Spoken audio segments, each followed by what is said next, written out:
So The Last Dance is a 10-part docuseries that chronicles the Chicago Bulls' last championship run, 1997, 1998. This is the last of their second three-peat. A lot of Yep. people say they won six in a row, which I guess they technically did.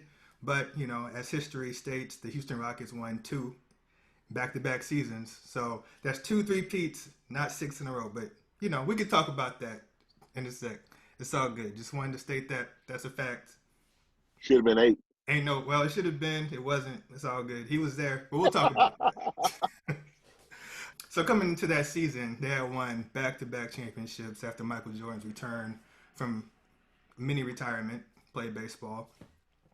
Despite their winning, GM Jerry Krause, as we saw in the documentary, had decided that he was going to break up that team, after that season, no matter what they accomplished that year.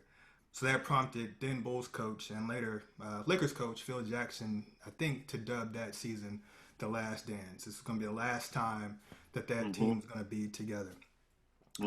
Now, the doc also took us back and kind of showed us the evolution of that Bulls dynasty, starting with the draft of Michael Jordan in 1984. So the doc is about the Bulls dynasty, but you cannot talk about the Bulls without centering Michael Jordan, or Michael Jeffrey, as you like to call him. Michael Jeffrey Jordan. Michael Jeffrey Mama Jordan. named him Michael Jeffrey.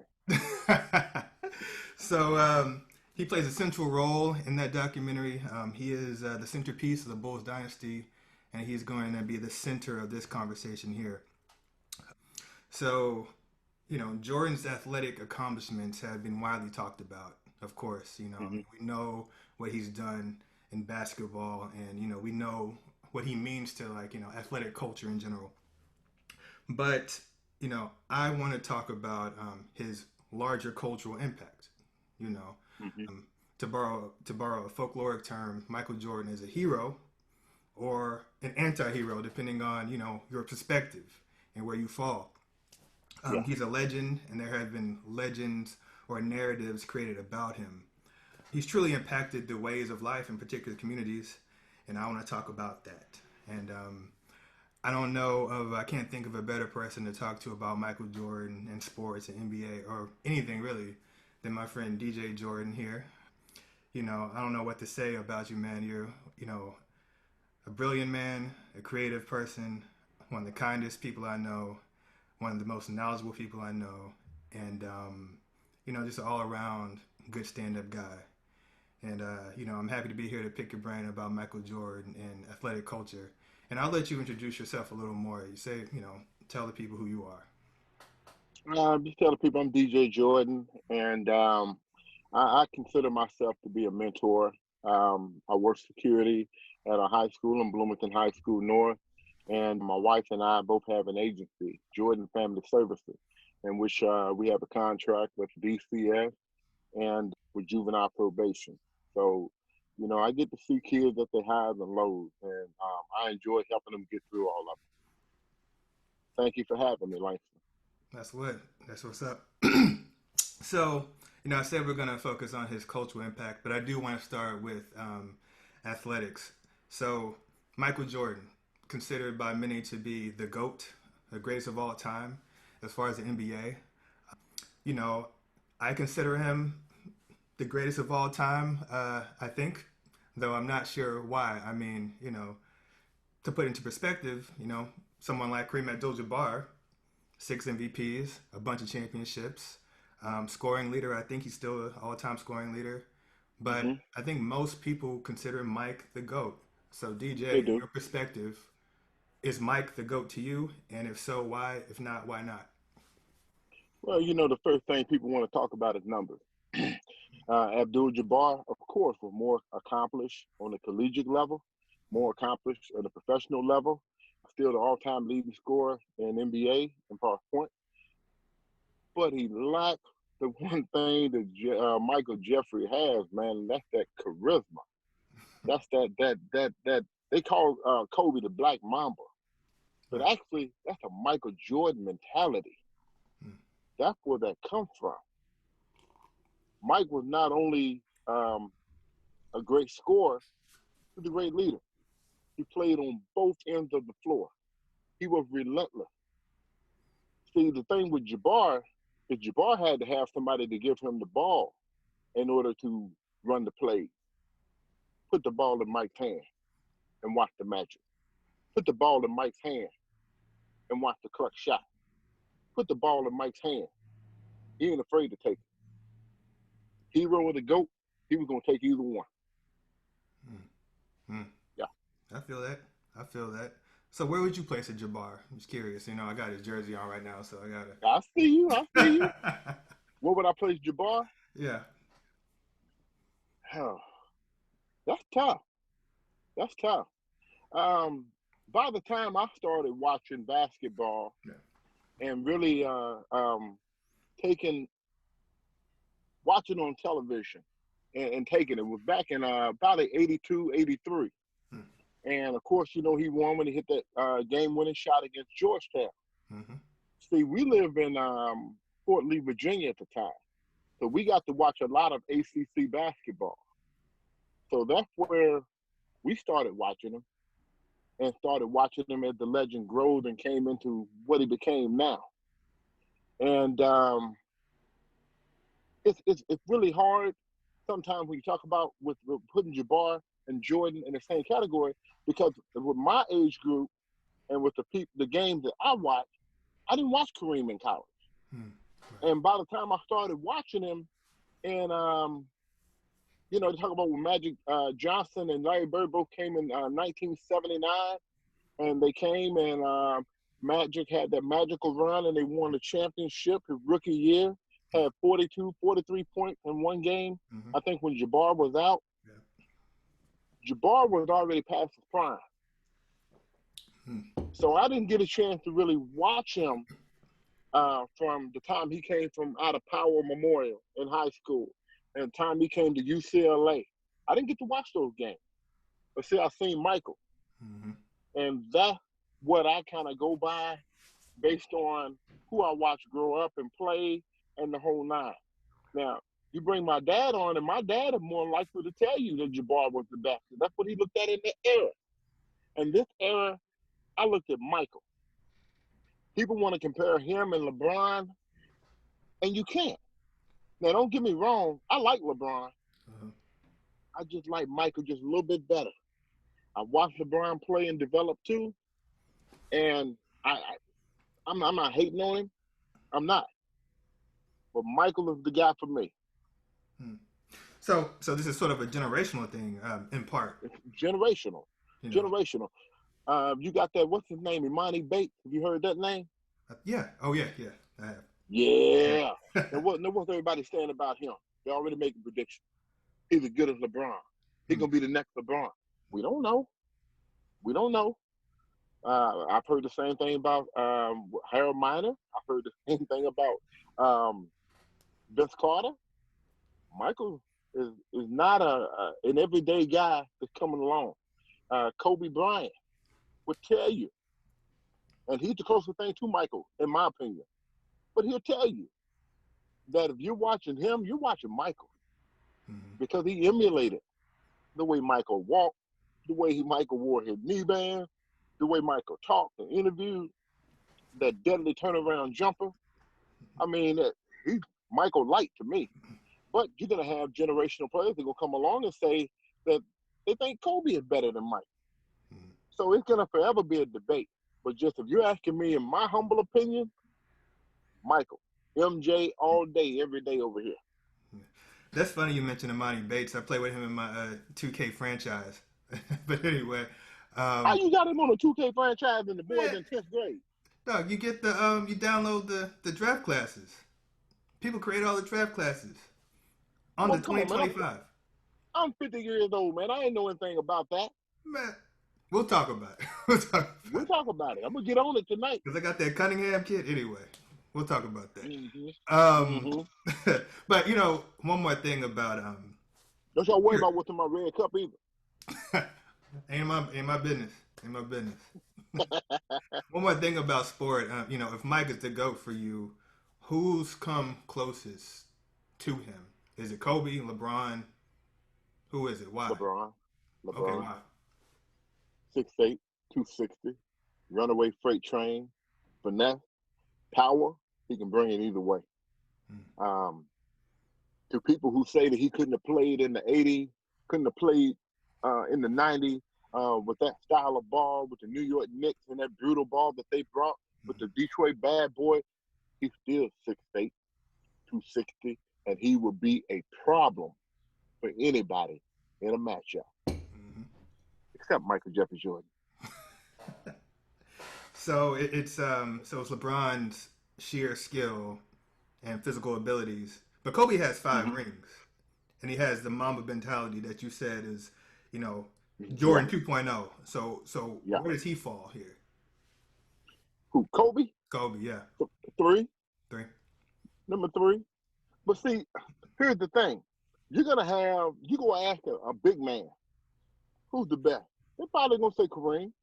You ask a big man who is number two. They probably gonna say Shaq, Wilt Chamberlain, Akeem. Right now, we all kind of go for, especially with today's debate, so we all kind of go for the swing player, the player you put the ball in his hands, he makes things happen. Big men can't do that. They have to have somebody bring the ball up, set the play, and feed them. So a lot of times, we're basically we're liking the ringleader. He's the ringleader. Mike's the ringleader. Kobe, when he was out there, man, he was cracking the whip. LeBron, any team he goes on, he lets you know he's the chosen one. Mm-hmm. So, we tend to go for that. We kind of like that flash, and they tend to be a little bit more marketable. That plays a huge part, too, coming off the court. One of the things I love about LeBron is the thing that he do off the court. He is the absolute GOAT for doing the things that he does off the court. As far as on the court, when they do a documentary, I don't know.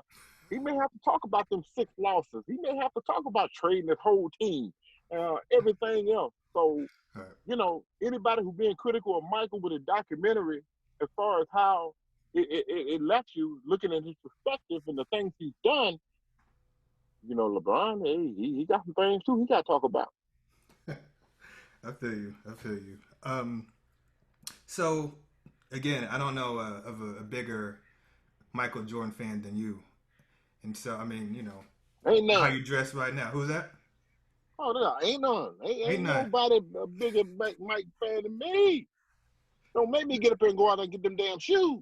No, we'll talk about that. We're gonna talk about that. Um, so when did you become a Michael Jordan fan? What made you such an MJ fan? Well, I'm not gonna sit here in front and say after I seen him hit that shot against Georgetown in '82 and say that's when I became a fan. I'm not gonna say that when he was on the cover of Sports Illustrated, he was our first team All American and playing with Sam Perkins and Kenny Smith and them boys, and say that he was that was my guy at that point. I'm not gonna say that we played the '84 Olympics with those guys that John Concac, what I'm talking about, Steve Alford, and all them boys, Patrick Ewing, and them cats. I ain't gonna say he was my favorite then, but when he got into the Bulls, he walked a little differently. Hmm. When he got to the Bulls, and he had that interview, and they showed you in that documentary about, hey, when they drafted him, and he was all very quiet and said, hey, I'm hoping at some point I could take this team and win some championship.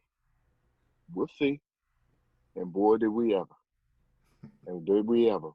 And when he came out there, and I remember when they had on those white, black, and red Jordan, and everybody was talking about it and everything, and you watching him play, and the way he commanded the game, and the aggressiveness, the way he took that ball to the hole, you just knew you were watching something special Hmm.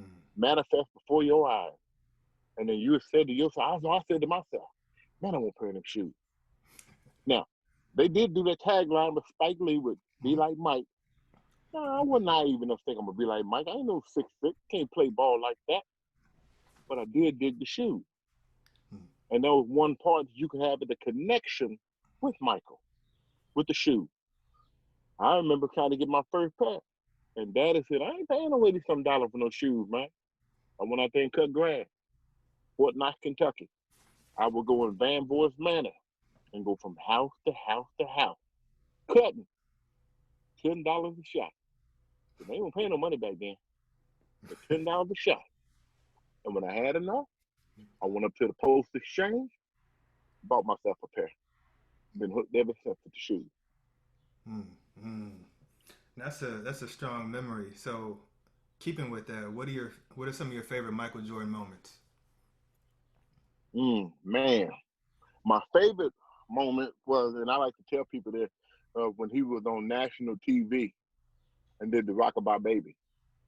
Came to swinging it on around because you didn't see that kind of pizzazz Yeah. in a college game like that unless you're watching Lenny Bias. He played for Maryland around that time. God rest his soul. He was drafted um, by Boston Celtics. Tragic how that went down, but Mhm. that's probably one of my better moments of watching him when he did that the cradle dunk. Uh, Watching him on TNT and WGN in Chicago, and those years when he had Lando Woolridge and he had what's his name, Granville Waiters. I mean, he had some characters on that damn team, man. But Mike was just carrying him. He was just straight balling. I mean, you could see him coming. You could see him coming. Mm. Yeah, Cool. Michael Jeffrey Jordan. So, taking a kind of a wider scope, I go. basketball, I'll say, plays a very, particular role in the communities that you and I come from. You Oh know, yeah, I most mean, definitely, most definitely. of course, everybody plays all kind of sports, but there's something special about basketball. You know, I remember when I think it was Iverson's first shoe came out. He had that commercial where he did this particular move, and I remember being like 12 years old, like trying to replicate that move and trying to get them sneakers. Because Iverson was the man then at like 97, 98. You know, so That's my man too. what is it about basketball that why has it had such a cultural impact in like black communities that we come from? Just your opinion. Because we played Mm-hmm. it. We brought a different flavor to the game. I mean, we can sit around. I mean, like with Will Chamberlain. Yeah, Will Chamberlain dominated. Will had 20 something this and 100 points in that. Who did he play against until they started integrating the sport and things that this kind of took off. I mean, when you look at that was the one thing that we had. Um, if black folks were trying to play tennis, you had to have a tennis court first off. You had to have some equipment. Number two, somebody teach you how to play the thing. Swimming, well, you want to go swim, but you got to have a swimming pool somewhere where everybody can kind of get in and get lessons and the whole nine. That wasn't happening. Baseball, yeah, you can get a ball and a stick and get out there in the streets in New York and play a little bit, and we did do that. Basketball was something that was a little bit more natural, I think. That man, you had a basketball, you had a goal, and with one ball and two goals, 10 people can play. Mm-hmm. And you didn't have to have no personal coach and all this other stuff like you had to have in tennis or like you had to have in golf or like you had to have in soccer. You could go out there and just do your thing, and that's what we did. We go out there, man, one basketball and get everybody and get a shot and a chance to play. And not trying to put no racial component in it or nothing. We were just better. We were just more athletic. The baggy shorts and the bald head. Yep. Is there? Let's talk about that some more. Is there something about the way his personal style, his look, his disposition that made him, kind of revered? I mean, Well, yeah. I mean, you got to figure with the ball hit, it's very simple. When Mike first came in the league, he still had some hair on his head. He was napping the sheep's ass, but he still had some. But what happened is that once he started going bald, he cut all that stuff off.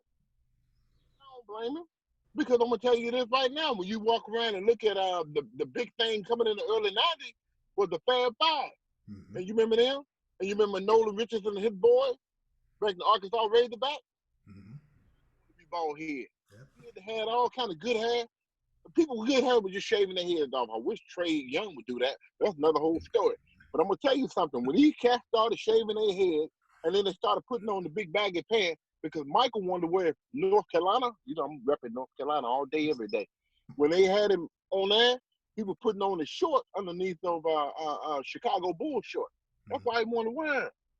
and everybody want them a little bit bigger. Everybody don't want to wear them little tight things like Dennis Rodman had on or Isaiah Thomas. Isaiah Thomas was okay with that because he wore them same thing back when that's probably the same size they had on when he was at Indiana Hoosier back in 1981. But that's another whole story right there. But I'm gonna tell you something. Mm-hmm. Mike made it fashionable to have on big pants, to have on big shorts. Yeah, I think you laughing because you talking about them big pants again. Everybody wore big pants back then in Langston. But I'm gonna tell you something. When he put them big old shorts on, man, everybody had to have some on. Mm-hmm. Everybody had to have some on. And when he rolled his socks all the way down like that, he did too. Mm-hmm. And when Mike had them a couple gold chains on, man, I used to have a little cheap chain on I put on when I tried to play ball. Neck turned green and everything at the end of the day. Because I couldn't afford this kind of stuff Mike had on. But Mike had on the jewelry. Mm-hmm. Mike had on the ball head. And then you look on TV and see the 5'5". Yeah. What you see? Chris Webber, Minister, Ball, Jalen Rose, Jimmy Jackson, Ray Jackson. Mm-hmm. That his name. And who the Jimmy other? King, I don't know. yeah. Yeah, we forgot about him. He probably won't we mention. Jimmy King. My bad. Jimmy King. But hey, I'm gonna tell you this. They emulated a style and everybody else did too. Mm-hmm. And Mike made it, like I said, Mike made shoes fashionable. And when he did that, that changed the game. Mm-hmm. You know, before then, man, yeah. In fact, I remember James Worthy, his teammate, back in '82. James Worthy had some shoes out, but New Balance, and ain't nobody heard from New Balance. Didn't nobody know about New Balance back then, and they heard from Kawhi Leonard put them things on last year, and we still ain't buying them. Why? They ain't fashionable, bro. Yeah. You got to be able to carry that stuff. Everybody can't carry a brand like Mike. They can't. You know, keeping with that sneaker culture, you know, Jordans. I mean, again, you know, I don't know a bigger MJ fan. I don't know a bigger sneakerhead than you. Yep. Can you kind of give us, you know, what is the function and meaning of sneaker culture? Like for you, why are you into sneakers? Well, here's the thing. I turned 50 August 16th, 1970. And if anybody that listens to this that want to send me a pair for my 50th birthday, I'm going to give you the address later. But I'm going to tell you this. Like I said, Mike made it fashionable to put them on. Yeah. The last two proms I worked at our high school, I had on some 11 patent leather joint. You can tell me nothing. I was sharp as cat in there. Mike made it that way. Mm-hmm. When you look at LeBron shoes and his brand and everything else, don't know what he's going to wear next, Mike opened the door so he could do that. Mm-hmm. Kobe, Mike opened the door so he could do that.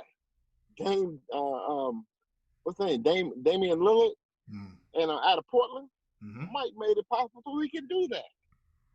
Mike made it possible so that what's his name, Kanye West, when he's talking about I'm a billionaire now, and all these shoes I sold, he should be thanking Michael Jeffrey Jordan that enabled him to sell them shoes and hawk them shoes, even though you don't want to wear them things playing no ball in them, I'm tell you that right now. But he made it possible for him to sell them shoes. Is that possible, man? Mm-hmm. Back in '85. And it was before he even knew the vision. He wanted to wear some damn Adidas too. So that mama told him, Michael Jeffrey, you going to go on up to Oregon, listen to what that man got to tell you. And they made him the best deal. He's a billionaire now, all day long. Now, here's the thing. When you talk about sneaker culture and why people buy them, here's the thing. I read a lot of folks things when they talk about Michael Jordan and talking about, oh, you buying the same shoes over and over again. Mike got y'all. He taking you for everything you got. Langston, Mm-hmm. you and Levi, Yeah. I know you do. That's why I'm saying this. You wear Levi. Or you only gonna buy one pair and then decide, you know what? I ain't gonna put no more money in these folks' pocket. I'm gonna go with me some Jordache. I'm gonna wear me some Wrangler. No. You wear Levi because you're comfortable with it. That's what you like, and it become something to you. Mm-hmm. Same thing with Adidas, the superstar, Yeah. Run DMC. Now I know you're a hip hop guy. Mm-hmm. I guarantee you, you got some superstars. I do. I do too. I got a Kango on like LL Cool J and the whole nine. I still rock my superstar because I'm gonna wear them because that's it's a bonding thing for me because it helped me remember where I was at the time and place when I bought my first pair, and I enjoy it because simply for that. The same way that somebody would go out and buy Ralph Lauren jeans, Ralph Lauren sweater, Ralph Lauren hat, and swimwear and drawers and everything else. You just go buy one shirt and they come up out of there. Because they shirts expensive too, man. Mm-hmm. I've seen them go for $200 for a shirt Yeah. to 80 for a shirt. But you still wear those. You still wear Levi's. And that's jacket if you want them with the jeans. That's tight and skinny. That's baggy. That's tapered. That's anything that you want. Socks, the same way. Stance. Everybody wearing stance socks. Mm-hmm. You paying $15, $20 a pair, but you don't complain about that. But then you have people complain about Michael. Mm-hmm. Why? Made $1 too many? Or you're not seeing them give away enough? Because I know that what we're going to go to before it's all said and done, if when he wouldn't mention, Republicans buy shoes too. Yeah. So, perfect segue. That was my next question. So, you know, Jordan is beloved by many African Americans, many people, Mm-hmm. you know, Mm-hmm. but unlike other, athletes that we've revered over the years, Kareem, Mm-hmm. especially Muhammad Ali, you know, Mm-hmm. it seems like Jordan hasn't really used his public platform to advocate for us. And that came up in the Last Dance documentary a bit. I, It I did. just want to know It, what you think about that. Just that statement. well, I'm going to tell you something. When I first started wearing the shoes back in 85, I was 15 years old. Mm-hmm. I had a different mindset than I have here in 2020 when I'm 50. Yeah. Do I wish he would use the platform more politically? The way Colin Kaepernick did? The way Muhammad Ali did? You said too with Kareem Abdul-Jabbar, but let's not forget about Jim Brown. And Brown. Let's not forget about Bill Russell because they put a whole lot on the front lines too. Mm-hmm. But in between Bill Russell and Michael, name 10 more athletes that really use that platform for political reasons, for civil rights reasons, and everything else. Everybody is different. I don't fault him for that any more than I don't know what he does on his private time. I know that he just built a hospital in Yeah. Charlotte for disenfranchised people. I know that he said that all the money he's getting from the documentary can go to charity. I don't know that he hasn't been doing that for years. I mean, shoot, I love Jigga too. Jay-Z, Hova, my guy, love him. We don't know what he's doing. Hmm. Some things he lets us know, but a lot of times, and like you, they know this to be true too. A lot of these cats do that and let you know because they kind of want some more. I don't know. What's that when you just worshiping these guys like heroes, and you want to say, yeah, he does this, he does all these great things. You know, well, I do some of that's a tax write off. Yeah. That's flat out and plain. Right. Now, like I said, I don't know what Michael's doing. Um, at 20, I didn't care. At 50, I do. Hmm. And I hope that he's kind of looking and saying the fact that I'm a billionaire and I'm not just rich now, I'm wealthy. Generational wealth you can pass down. But you will look back and see that there's a lot of people that don't have the opportunities that you had. I hear everybody talk about the fact that he got cut from his basketball team as a sophomore. Mama told him to go work harder. Mm-hmm. And Lord knows he did. You know, but Mama probably didn't envision either that Michael be able to reach the masses like this. Yeah. So she taught him work hard for what you have, hold on to what you have. I guarantee it. She raised him the best way she knew how, based upon what she knew. Mm-hmm. Were Michael's parents wealthy? No, Mm-hmm. they weren't wealthy. Mike is the first. Right. So you have to understand, I'm sure Mike could probably tell you about countless times that he's been burned, Kareem Abdul-Jabbar. He lost a lot of money, didn't he? Right. Investing with wrong people, throwing money in wrong places. Who came and bailed him out? Hmm. You know what I'm saying? Mm-hmm.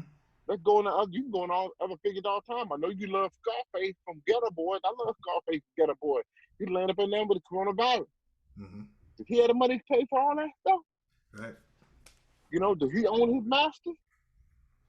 Did he give out too much? I don't. That this thing that you ask. But every generation that comes around, we're a lot stronger.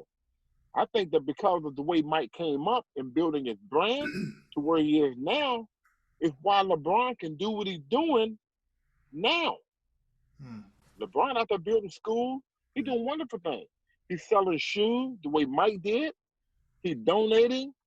But see, this is also a social media era to where everything LeBron does under the microscope. So when he does something, he presents something, he built something, he gives away something, it's always publicized. Yeah. They didn't always have that. But you have some cats that don't care if you publish it or not. You know, Langston, we talked about earlier in the introduction, and for the things that I do, and I'm just ordinary, run of the mill, African American father for been married for years, Mm-hmm. but you know as well as I do. Did that tell you everything? Oh, absolutely not. Because I do a lot more than that. I just Yeah, don't talk about it. that's true. And so I shouldn't be trying to compare myself to what Michael Jeffrey done or what he hasn't done, but that's just the way I look at it. I hope that one day we can all get to a place of where these guys can do what they do for the general public, can do what they do for people in private, can do what they do for tax write-off purposes, and do what they do, and we're satisfied with it. I'm satisfied with what Michael had done, and I'm sure if he could do it all differently, there's probably a few things he would have changed, but we can't keep giving it to the media to control the narrative on what he should have done. No, I respect all that, and I agree. I'm wondering. I don't know if there's in terms of African American athletes, who are Mm-hmm. revered in our larger society. I don't know if it gets much bigger than Michael Jordan and Muhammad Ali. You know, Mm-hmm. Part of the reason why we love Ali was, yes, his athletic prowess and all his accomplishments, Olympian, dominant champion in the sport, but also, he was very vocal about his politics. He made, political stances that, kind of hurt him in the long run. So Yeah, how do you negotiate or compare the two? I don't think you can. Hmm. I don't think you can. I think that the stance that Mike Muhammad Ali had that made the most famous one, man, is like we said. I ain't going over there. Ain't no Viet Cong ever caught me, nigga. Right. Right. Now, when you sit there and listen to that, Langston, as a black man yourself, you can sit around and say, man, fuck, I understand what he's talking about. I do, because I'm sitting there watching on TV now. When we get shot for going jogging, we get shot for just going to the store. We get shot for having on a hood. I get stared all the time because I'm 6'1", 240, big black guy. Mm-hmm. White guy can come in there with a damn AK-47 strapped on his back, but I come in with a 45 sitting on my hip, and I'm looking like I want to rob the place, and I don't. Mm-hmm. So I can understand where Ali's coming from. My dad served in Vietnam War. Right. He used to tell me about how the Viet Cong would play over the loudspeaker propaganda, telling you they killed Martin Luther King. Who do you think did that? We've never done anything to you. They don't care anything about you. I still say that the reason civil rights law had to be passed in 1965 is because of the media, because of television, because they had to make a choice. They didn't want to, but they had to make a change. I'm sorry, change. They had to make a change. They didn't want to, but they had to. And so when you look at Muhammad Ali, he had that kind of energy coming behind him. By the time we got in the 80s, man, we had Michael Jackson, boy, we had El DeBarge, we had Prince, and all these non-violent Negroes. And then, so it was different. Yeah. And then Mike having the kind of money that most Americans didn't have, let alone athletes, it's different for him. Mm. It's different for him. If he came up in another uh, upbringing, maybe he changes. But again, and I'm gonna leave you this, Langston. One I hope you quote one day, that your parents do the best they can with what they know. Mm-hmm. You know, there was no blueprint for Mike when he was coming out and doing all these things. If it is, please tell me. But I don't know if anybody else that got a multi-million-dollar shoe deal like he did. You know, when I watched that Last Dance and talking about Scottie Pippen making it 1.8 and everybody hollering about Mike should did this, Mike should did that. Mike wasn't making all that kind of money either. He was making on his endorsement, but you sign a contract with Kraus, that's what you were stuck with. Based on what Mike knew, Yeah. probably what he goes along with. Today's era, absolutely different. Athletes have more control over things. You take Paul George Mm-hmm. playing in Indiana and decide to come out and say, I'm not going to stay here after next year. They either trade me or they're going to lose me for nothing. So they turn around and traded him. And that opened up the door. Even to your boy LeBron with AD and the way he managed to get himself out of New Orleans and force that kind of trade. Because players can do things differently now. Players couldn't do that back in Mike's day. You don't So you don't think Mike was the one athlete who could do that? I mean, back as we saw then, in The Last Dance, Mike was in there punching Steve Kerr in the face, barking at his man, teammates. man, stop Yeah. that. Stop it right So, there. He so didn't do you don't nothing. think he could have He advocated? You don't think he could have advocated for Scottie Pippen to get a little more money on the contract if he said, "Hey, look, maybe he could, but there's one thing that I like about what Shannon Sharp used to always say before he became an go King, King go, King James, before he started doing all that. He used to always go in there and say, you never talk about another man's contract and how much money he's making. And I've always agreed with that. Now, it's different. So you got to tell me what precedent was set back then that Michael could take a chance and go advocate for Scottie Pippen. Scottie Pippen signed that contract. Honor it. If you want it torn up, then you go talk to Jerry. Or when you turn around and say, no, I'm not going to take no knee surgery, it's going to screw up my summer. And I'll just wait till the next year, and then I'll sit out 35, 40 games. And you got a guy that's ultra competitive like Michael Jordan, which we all know now. You really think Mike ain't going to say nothing? Of course Mike going to say something because that's how he push buttons. And when he pushed those buttons and said, Scotty being selfish, and I got to carry this team, and I need some help. And who did he reach out to tell him he need to step up? Dennis Rodman. mm-hmm, And Rodman stepped up and did what he needed to do. mm-hmm, So Mike is not responsible for Scotty money.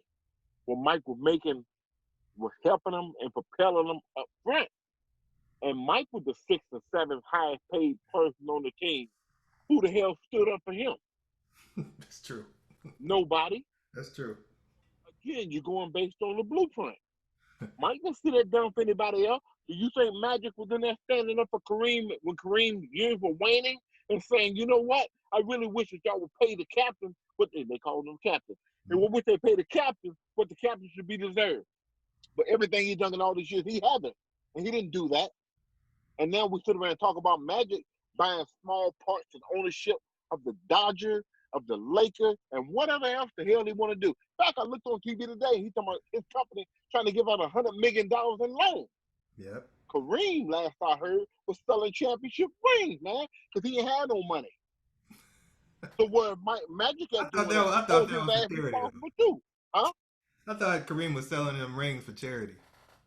He got money, man. Chad, he ain't got that money like that. You Kareem know got he money. don't. Come on, man. He had about as much as Red Fox had when Red Fox Come died. on He now. ain't got a whole lot of money. See, He that's can't it. even get a job in coaching, man, because of his political views and because of his stance.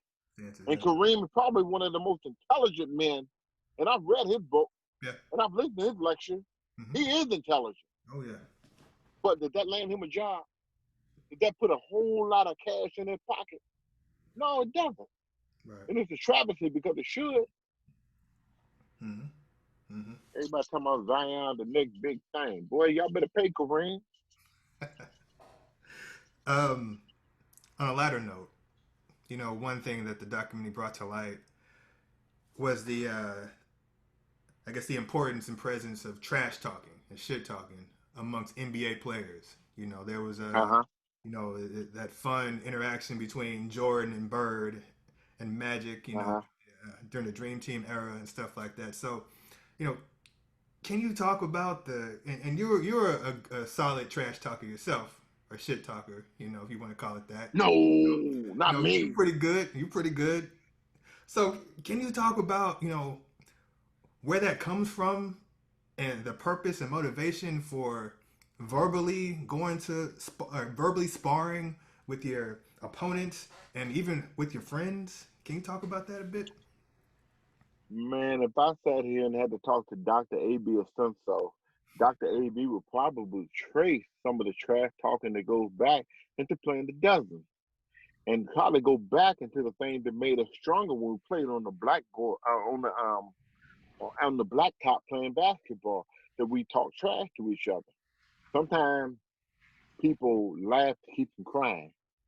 And I think that a lot of times with us, as people of color, of African American, we'd always make jokes like that. Sometimes it's to push you forward, Hmm. not just so much to demean you, but then it can kind of manifest itself into ways you can control a person.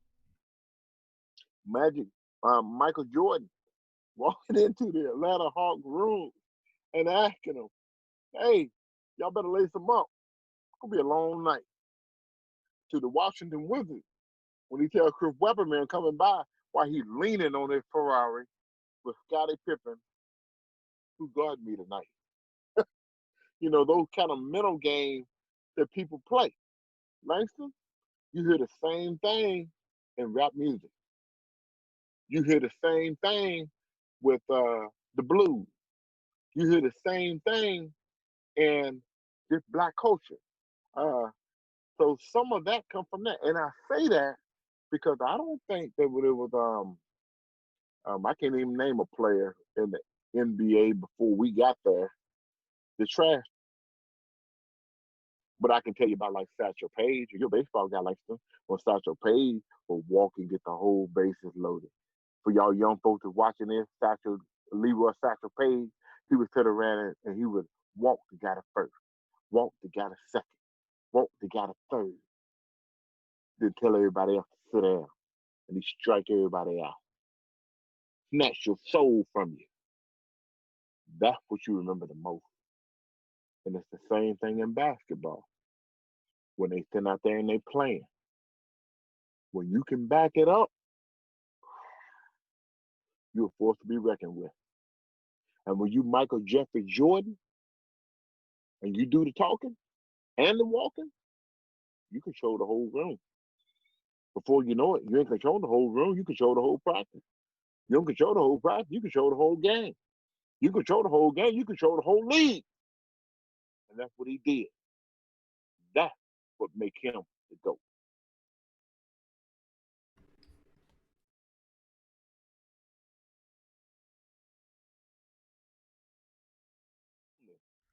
Everybody always make him jokes about Michael with them big suits on and them big pants and everything else. I see you back at laughing. But I see when you talk about the men with them big pants on and them big suits on. But what you need to do is you need to go find some footage and photos from everybody back in the 90s. Cause we all wore big suits. Yes, we did. Don't be doing that. When Come on, man. Hammer came up with them big bushes on, everybody had to have a pair on. That was a When Bobby costume, Brown, man. hey, when Bobby Brown came out and had them on wide pants on, everybody had to have something. So what? Michael had some big jeans on, a big suit. He was still fly. He was still Mike. Michael's suits and clothes were 4 times too big for him, man. He could. The You know problem what? is he was trying to be creative with his clothing. It just And he failed. was. It just You know, failed. He'd he admit didn't know. No, he didn't know when to come out of them. He still wanted Big Richard. Should have left back in the 90s. Get you some tight pants like everybody else. that. Even I'm wearing tight pants at 50 years old.